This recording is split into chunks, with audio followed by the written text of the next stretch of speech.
말씀입니다. 구약 성경 976페이지 이사야 7장 14절 말씀입니다. 구약 성경 976페이지 이사야 7장 14절 말씀, 우리 다 같이 함께 읽겠습니다. 그러므로 주께서 친히 징조를 너희에게 주실 것이라. 보라, 처녀가 잉태하여 아들을 낳을 것이요 그의 이름을 임마누엘이라 하리라. 아멘. 오늘 말씀의 제목 따라해 보실까요? 성탄에 쓰임받은 사람들. 성탄에 쓰임받은 사람들. 이제 성탄절이 3일밖에 남지 않았습니다. 자, 우리 서로 인사 한번 나눠볼까요? 미리 크리스마스. 메리 크리스마스가 아니라 미리 크리스마스입니다. 아직 안 됐기 때문에. 자, 하나님께 쓰임 받는 것은 하나님께 받는 복 중에 최고의 복이라고 할 수가 있죠. 많은 인물들이 하나님께 쓰임 받았습니다. 아브라함은 믿음의 조상으로 쓰임 받았습니다. 모세는 율법의 전달자로 쓰임 받았습니다. 다윗은 가장 존경받는 왕으로 쓰임 받았습니다. 자, 그런데 이 위대한 인물들도 부러워할 만한 사람들이 있어요. 바로 성탄절에 하나님께 직접적으로 쓰임 받은 사람들입니다. 성탄절에 하나님께 직접적으로 쓰임 받은 사람들을 그 사람들은 더 많이 부러워했을 것입니다. 영광 중에 영광은 왕관이 아닙니다. 하나님께 직접 율법을 받는 것도 아닙니다. 이 땅에 오신 예수님이시죠. 그러므로 영광 중에 영광으로 오시는 예수님 탄생을 위해 쓰임 받는 것은 최고의 복이라고 할 수가 있습니다. 오늘 말씀을 통해 성탄에 쓰임 받은 사람들에 대해서 알아보므로 우리도 성탄절을 위해 쓰임받고 하나님께 쓰임받는 사람들이 되시기를 주님의 이름으로 축복합니다. 자, 그러면 성탄에 쓰임받은 사람들은 누가 있느냐? 우리 화면 보시면서 자, 첫 번째 따라해 보실까요? 이사야. 자, 구약에는 예수님에 대한 예언이 많이 있어요. 예수님도 구약이 자신에 대한 증거임을 말씀하셨습니다. 자, 구약에 보면요, 예수님에 관한 직접적인 예언이 350회가 나와요.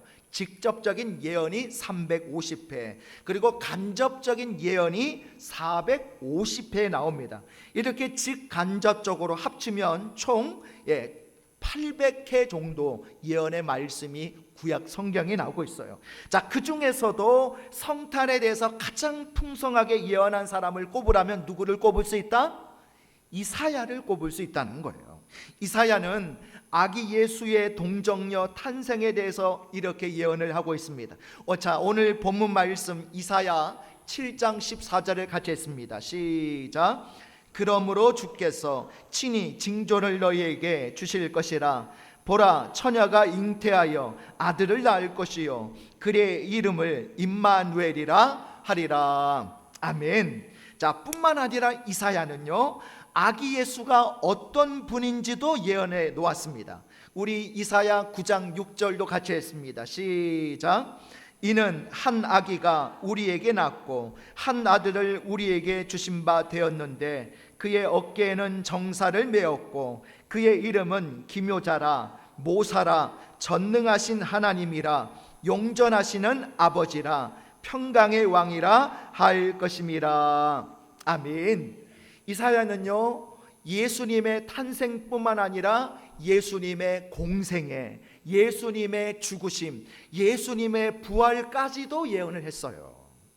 그래서 이사야는 누구보다도 예수님에 대해서 많은 것을 예언한 사람입니다. 자, 이 모든 것을 하나님께로부터 전달을 받은 거죠.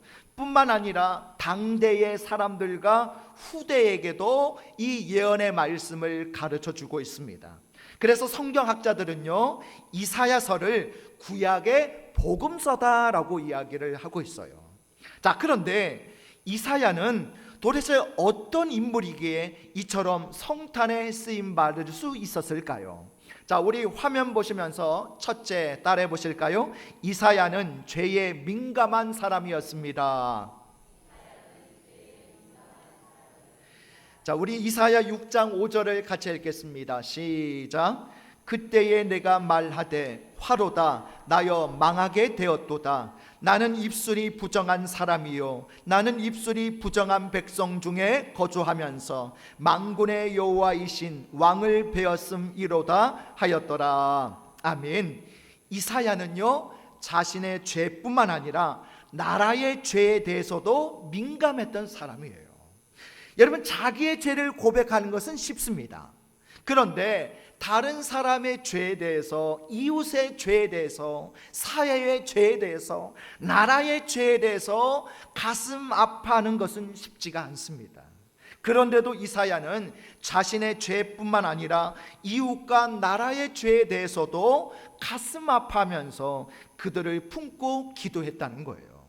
이사야는 죄에 관해서는 예수님의 마음을 품었던 사람입니다. 하나님은 이런 이사야에게 예수님에 대해서 가장 많이 알려주신 거예요. 우리가 하나님 앞에 쓰임받는 가장 우선되는 비결은 뭐냐? 죄에 대해서 우리가 민감해져야 된다는 겁니다. 죄에 대해서 깨끗하게 서야 된다는 거예요.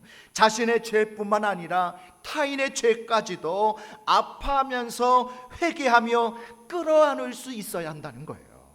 하나님은 바로 이런 사람을 들어 쓰시는 줄 믿습니다. 그러므로 오늘 저와 여러분이 이사야 같이 죄에 민감한 사람이 되셔서 하나님이 들어 쓰시는 그런 저와 여러분 되시기를 바랍니다. 자, 두 번째입니다. 우리 화면 보시면서 따라해 보실까요? 이사야는 힘든 일에 자원하는 사람이었습니다. 우리 이사야 6장 8절을 같이 읽겠습니다. 시작. 내가 또 주의 목소리를 들으니 주께서 이르시되 내가 누구를 보내며 누가 우리를 위하여 갈고 하시니 그때 내가 이르되 내가 여기 있나이다 나를 보내소서 하였더니. 아멘. 자, 이사야는요 지금 쉽고 편한 일에 자원하고 있는 게 아니에요. 하나님의 명령을 받아서 타락한 백성들의 죄를 지적하는 일에 자원을 하고 있는 겁니다. 타락한 백성들의 죄를 지적하는 일은 이건 보통 힘든 일이 아니죠. 백성들이 그 지적을 받고 좋은 반응을 보이겠어요? 여러분, 얼마나 험악한 반응을 보이지 않았겠습니까? 뿐만 아니라 범죄한 나라들을 향해서 회개를 촉구하는 일도 자원했는데 이 일도 역시 쉽지 않은 일입니다. 이런 일들은 그 시대의 십자가를 지는 것과도 같은 것이었어요. 그럼에도 이사야는 하나님의 부르심에 아멘으로 화답했다는 것입니다. 이사야는 예수님처럼 하나님의 영광을 위해서 생명까지도 내어놓은 사람이에요. 그러니까 하나님이 이 이사야를 예수님 탄생의 선지자로 쓰신 것입니다. 어느 교회 담임 목사님이 긴급하게 골수 이식을 받아야만 하는 상황에 놓이게 되었습니다. 한 달 안에 골수 이식을 받지 못하면 죽게 되는 아주 위급한 상황에 놓이게 되었습니다. 그래서 목사님은 고민 끝에 주일날 설교 시간에 성도들을 향해서 자신의 긴급한 사정을 이야기를 하고 이런 질문을 던졌습니다. 성도 여러분, 저를 사랑하십니까? 왜 대답을 안 하셔요? 저를 사랑하십니까? 예. 자, 그러자 모든 성도들이 지금처럼 아멘이라고 대답을 했습니다. 그러자 목사님은 한 번 더 질문을 했습니다. 그러면 저를 살리기 위해서 골수 이식을 해 주시겠습니까? 아멘. 누가 하셨죠? 아멘. 권사님, 제가 수첩에 적어 놓겠습니다. 여러분, 그랬더니 이번에도 모든 성도들이 아멘 이렇게 답을 하는 거예요. 이 성도들의 진심 어린 대답에 목사님은 눈물이 나올 정도로 감동을 받았습니다. 그리고 그 대답을 듣자마자 목사님은 주머니에서 깃털 하나를 꺼내면서 이런 제안을 했습니다. 여러분들이 모두 골수 이식을 해 주신다고 하니 너무나도 감사합니다. 제게는 한 분의 골수만 필요하니 누가 제게 골수 이식을 할 것인지는 이 깃털로 정하겠습니다. 제가 여기서 깃털을 불어가지고 여러분에게 날리도록 할 터니 이 깃털이 몸에 가장 먼저 닿는 분의 골수를 기증받도록 하겠습니다. 그리고 나서 이 목사님이 이제 깃털을 꺼내가지고 하고 불었고, 그 깃털은 지금처럼 성도들이 앉아있는 이 총중석으로 가게 된 거예요. 자, 그러자 가장 앞자리에 선임 장로님이 앉아 계셨는데 그 선임 장로님 머리 위에 이 깃털이 떨어지려고 했습니다. 그때 이 선임 장로님이 어떻게 하셨을까요? 여러분, 자신의 머리로 떨어지려는 깃털을 하고 불어가지고 그 옆에 있는 김 권사님에게 보낸 거예요. 그래서 이 김 권사님은 자신의 몸에 붙으려고 하는 깃털을 또 하고 불어가지고 최 집사님에게 보낸 거예요. 여러분, 결국 매 주일마다 성도들은 서로 깃털을 그렇게 서로에게 날려보냈고, 그 사이에 목사님은 골수 이식을 기증받지 못해서 죽고 말았다는 그런 우스개 이야기가 있습니다. 여러분, 사람들이 가장 좋아하는 일이 뭔지 아십니까? 쉽고 영광받는 일이라고 합니다. 힘든 일에는, 주목받지 못하는 일에는 사람들이 잘 몰리지 않는데요. 그러나 여러분, 그런 곳일수록 반드시 누가 계실까요? 우리 예수님이 계시는 거예요. 저와 여러분이 힘든 일, 주목받지 못하는 일에도 충성할 때에 하나님께서 우리를 사용해 주실 줄 믿습니다.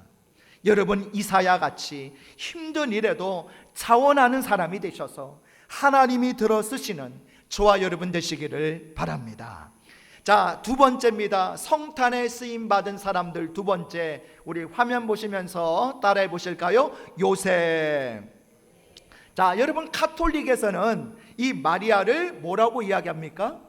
성모라고 이야기하죠. 성모. 여러분, 과연 마리아가 요셉보다 위대할까요? 요셉이 없었다면 마리아도 없습니다. 마리아가 돌에 맞아 죽었을 수도 있었어요. 하지만 요셉이 있었기 때문에 성탄절이 있게 된 것입니다. 자, 그러면 요셉은 어떻게 해서 성탄절에 쓰임 받을 수 있었을까요? 우리 화면 보시면서 따라해 보실까요? 요셉은 믿음의 사람이었습니다. 자, 요셉은요, 처음에 마리아의 동정녀 잉태를 믿지를 못했습니다. 그러나 꿈에서 주의 사자가 나타나서 알려주었을 때 요셉은 즉시 믿었다는 거예요. 자, 요셉의 믿음은 결코 쉬운 일이 아닙니다. 주의 사자가 알려주었으니 쉬울 것이라고 생각하면 그건 큰 착각입니다. 한 예로 사가랴와 요셉의 믿음을 비교해 봅시다. 사가랴는 당시 예수님 당시에 제사장이었던 사람인데, 사가랴는 아들 낳기를 얼마나 원했는지 몰라요. 그런데 주의 사자가 이 사가랴 앞에 나타나서 세례 요한을 잉태하게 될 것임을 알려주게 돼요. 그런데도 사가랴가 그 천사의 예고를 들어도 처음에 믿지를 않았어요. 성소에서 직접 천사를 만나서 직접 들었음에도 불구하고 사가랴는 믿지 못했습니다. 우리 누가복음 1장 18절에서 20절 우리 세 절을 같이 했습니다. 시작. 사가랴가 천사에게 이르되 내가 이것을 어떻게 알리요? 내가 늙고 아내도 나이가 많으니이다. 천사가 대답하여 이르되 나는 하나님 앞에 서 있는 가브리엘이라. 이 좋은 소식을 너 전하여 내게 말하라고 보내심을 받았노라. 보라, 이 일이 되는 날까지 내가 말 못하는 자가 되어 능히 말을 못하리니 이는 내가 내 말을 믿지 아니함이거니와 때가 이르면 내 말이 이루어지리라 하더라. 아멘. 자, 반면에 요셉은요, 주의 사자를 직접 만난 것이 아니라 어디에서 만났어요? 꿈에서 만났습니다. 직접 만난 게 아니라 꿈에서 만났어요. 꿈이라면 우리가 꿈을 꾸고 나서 이런 말을 할 수 있잖아요. 이게 무슨 개꿈이 뭐 이런 꿈이 다 있나? 여러분 의심할 수도 있는 거 아닙니까? 아무리 생각해도 처녀가 성령으로 잉태된다라는 것은 이건 상식적으로도 납득이 되지 않음에도 불구하고 그럼에도 요셉은 믿었다는 거예요. 여러분 요셉과 마리아의 믿음을 비교해도 요셉의 믿음이 훨씬 더 탁월합니다. 자, 요셉과 달리 마리아는 주의 사자를 직접 만났습니다. 마리아는 주의 사자와 대화도 나누었어요. 결정적으로 예수님 잉태하는 것은 마리아의 몸에서 일어나는 역사죠. 그럼에도 제사장 사가랴와 요셉과 마리아 이 세 사람 중에 주의 사자가 말할 때에 즉시 믿은 사람은 누구일까요? 요셉이다라는 겁니다. 요셉은 꿈에서 천사의 지시를 받고 잠에서 깬 즉시 마리아를 데리고 왔다라고 말씀하고 있어요. 우리 마태복음 1장 24절 같이 읽습니다. 시작. 요셉이 잠에서 깨어 일어나 주의 사자의 분부대로 행하여 그의 아내를 데려왔으나. 아멘. 천사의 분부대로 순종하며 행했다는 겁니다. 여러분 2000년 전에 아기 예수가 이 땅에 오셨음을 믿습니까? 우리를 구원하기 위해서 만왕의 왕께서 오셨음을 믿으십니까? 여러분 성탄절은요 우리의 믿음을 보이는 날이에요. 아기 예수의 오심을 믿는다면 믿음을 드러내는 삶을 사시기를 바랍니다. 요셉은 바로 그런 믿음을 통해서 성탄절에 쓰임받을 수 있었다는 거예요. 우리도 요셉처럼 의심 없는 믿음, 행함이 있는 믿음으로 하나님 앞에 쓰임받는 저와 여러분 되시기를 바랍니다. 자, 세 번째로 성탄에 쓰임받은 사람들, 세 번째 따라해 보실까요? 마리아. 자, 마리아는 어리고 보잘것없는 소녀입니다. 자신을 비천하다고 고백했던 소녀예요. 우리 누가복음 1장 48절 같이 읽습니다. 시작. 그의 여종의 비천함을 돌보셨습니다. 자, 이처럼 어리고 비천한 소녀인 마리아가 어떻게 해서 성탄에 쓰임받을 수 있었을까요? 자, 우리 화면 보시면서 첫째 따라해 보실까요? 마리아는 순종하는 사람이었습니다. 자, 우리 누가복음 1장 38절을 같이 했습니다. 시작. 마리아가 이르되 주의 여종이 오니 말씀대로 내게 이루어지이다 하매 천사가 떠나가니라. 아멘. 자, 지금 마리아가 뭐라고 이야기하고 있어요? 내게 이루어지이다. 내게 이루어지이다 라고 말하고 있죠. 그런데 이 말을 하는 게 쉬운 일일까요? 쉬운 일이 아니에요. 마리아는 사내를 알지 못했습니다. 남자를 알지 못하는 여인이에요. 자, 여러분 동정녀 탄생은 역사 이래 단 한 번도 없었습니다. 사라도 늙었지만 아브라함이 있었기 때문에 아들 이삭을 낳을 수 있었고요. 엘리사벳도 남편 사가랴가 있었기 때문에 세례 요한을 낳을 수가 있었습니다. 이처럼 성경 어디를 찾아봐도 마리아를 제외하고는 처녀가 잉태한 사건은 한 번도 없었습니다. 더군다나 마리아는 지금 약혼한 상태죠. 결혼을 한 상태가 아니라 약혼만 한 상태입니다. 정식 결혼식을 올리기 전에 임신한 것이 들통이 나면 어떤 일이 일어나요? 이 약혼한 게 어떻게 됩니까? 파혼당하게 되는 거죠. 영원히 가족과 친척과 친지들로부터 외면당할 수 있습니다. 심지어 결혼식도 올리기 전에 임신했다는 이유로 돌에 맞아 죽을 수도 있는 상황이에요. 그럼에도 불구하고 마리아는 순종했다는 겁니다. 여러분, 우리는 돌에 맞아 죽을 각오로 하나님 앞에 순종하고 있습니까? 목숨 걸고 순종하고 있습니까?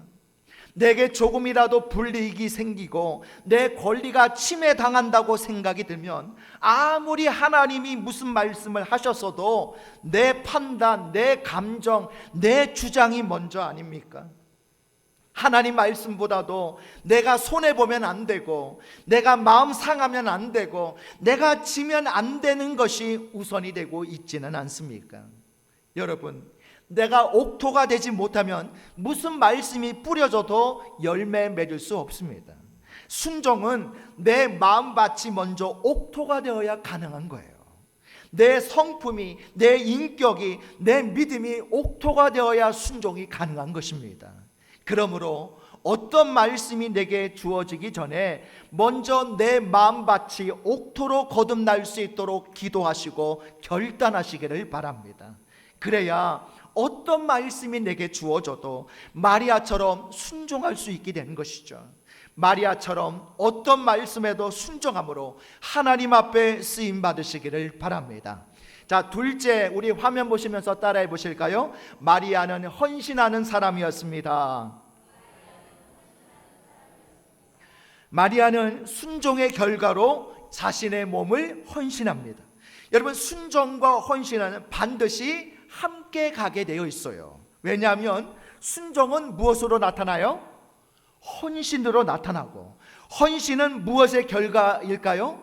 순종의 결과이다 라는 겁니다. 하나님의 영광을 위해서라면 얼마든지 내가 희생하겠다고, 헌신하겠다고 여러분 마리아처럼 결단하시겠습니까? 오늘 이런 헌신과 결단이 저와 여러분에게도 있으시기를 바랍니다. 자, 셋째입니다. 화면 보시면서 따라해 보실까요? 마리아는 어려움 중에서도 찬송하는 사람이었습니다. 자, 놀랍게도 마리아는요, 이런 상황에서도 기뻐하며 하나님을 찬양했다는 거예요. 마리아는 예수님을 잉태하자 곧장 제사장 사가랴의 아내인 엘리사벳에게 찾아가게 됩니다. 그리고 아기 예수의 잉태로 인해서 이렇게 찬양을 하게 돼요. 우리 누가복음 1장 46절에서 50절까지 말씀 같이 읽습니다. 시작. 마리아가 이르되 내 영혼이 주를 찬양하며 내 마음이 하나님 내 구주를 기뻐하였음은 그의 여종의 비천함을 돌보셨음이라. 보라, 이제 후로는 만세 나를 복이 있다 일컬으리로다. 능하신 이가 큰 일을 내게 행하셨으니 그 이름이 거룩하시며 긍휼하심이 두려워하는 자에게 대대로 이르는도다. 아멘. 49절에서 하나님께서 큰 일을 행하셨다고 찬양하고 있습니다. 우리는 얼마나 아기 예수의 오심을 찬양하고 있습니까? 독생자까지 주신 하나님을 얼마나 우리는 높여드리고 있습니까? 하나님은 우리에게 아낌없이 모든 것을 주셨으며 지금도 주고 계십니다. 우리 로마서 8장 32절을 같이 읽어보겠습니다. 시작. 자기 아들을 아끼지 아니하시고 우리 모든 사람을 위하여 내주신 이가 어찌 그 아들과 함께 모든 것을 우리에게 주시지 아니하겠느냐. 아멘. 그러므로 우리 모두 하나님을 높여드립시다. 아기 예수의 이름을 우리가 찬양하고 아기 예수의 오심을 선포합시다. 많은 사람들이 메리 크리스마스 하면서 자기들끼리만 기뻐합니다. 메리 크리스마스는 여러분 예수님을 기뻐하고 예수님을 찬양하고 예수님을 예배하는 것입니다. 성탄절의 주인공은 아기 예수이십니다. 우리 모두 아기 예수님을 높이는 성탄절을 만들어 갑시다. 그래서 마리아와 같이 어려운 중에도 고난 중에도 위기 앞에서도 변함없이 하나님을 찬양할 수 있는 저와 여러분 되시기를 바랍니다. 여러분, 주님께 받을 복 중에 최고의 복은 주님께 쓰임받는 복입니다. 우리 모두 하나님께 쓰임받는 성탄절이 되시기 바랍니다. 하나님께 쓰임받는 인생이 되시기 바랍니다. 하나님은 지금도 성탄의 영광과 평화를 전할 사람을 찾고 계십니다. 그러므로 예수의 사랑을 방방곡곡 전하는 우리 모두가 되시기를 바랍니다. 말씀을 정리합니다. 성탄에 쓰임받은 사람들, 첫 번째 이사야가 있는데요, 이사야가 어떻게 쓰임받았습니까? 우리 두 가지 같이 있습니다. 시작. 이사야는 죄에 민감한 사람이었습니다. 이사야는 힘든 일에 자원하는 사람이었습니다. 두 번째로 요셉이 있는데요, 자, 요셉은 어떤 사람이었습니까? 같이 읽습니다.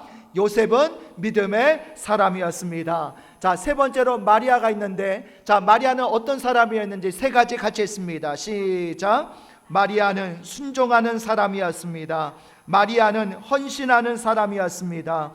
마리아는 어려움 중에서도 찬송하는 사람이었습니다. 그렇습니다. 오늘 성탄에 쓰임받은 사람들인 이사야, 요셉, 마리아와 같이 오늘 이 사람들이 어떻게 쓰임받았는지 말씀을 들었습니다. 그 말씀을 꼭 마음에 새기셔서 오늘 저와 여러분도 성탄에 이와 같이 쓰임받고 하나님 앞에 쓰임받는 저와 여러분 되시기를 주님의 이름으로 축복합니다. 우리 다 같이 일어나셔서 우리 주여 한번 부르시고 합심으로 기도하실 때 두 가지 기도 제목 가지고 기도하며 나가기 원합니다.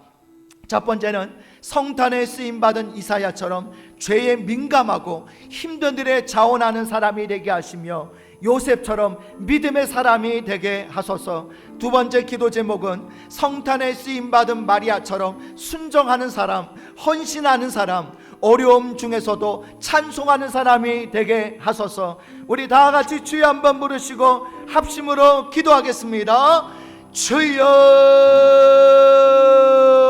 하나님, 성탄에 쓰임받은 이사야처럼 우리 또한 죄에 민감하게 하옵소서. 또한 힘든 일에 자원하는 사람이 되게 하시며 요셉과 같이 믿음의 사람이 되게 하셔서 성탄에 쓰임받고 하나님 앞에 쓰임받는 인생 되게 하여 주옵소서. 오늘 성탄에 쓰임받은 마리아처럼 우리 또한 순종하는 사람이 되게 하여 주옵소서. 헌신하는 사람이 되게 하옵소서. 어려움 중에서도 찬송하며 나아가는 사람이 되게 하여 주셔서 오늘 아버지 이사야처럼 요셉처럼 마리아처럼 성탄에 쓰임받고 하나님 앞에 쓰임받는 하나님의 백성들 되게 하여 주시옵소서. 사랑의 하나님, 성탄에 쓰임받은 이사야처럼 죄에 민감하게 하시고 힘든 일에도 자원하는 사람이 되게 하옵소서.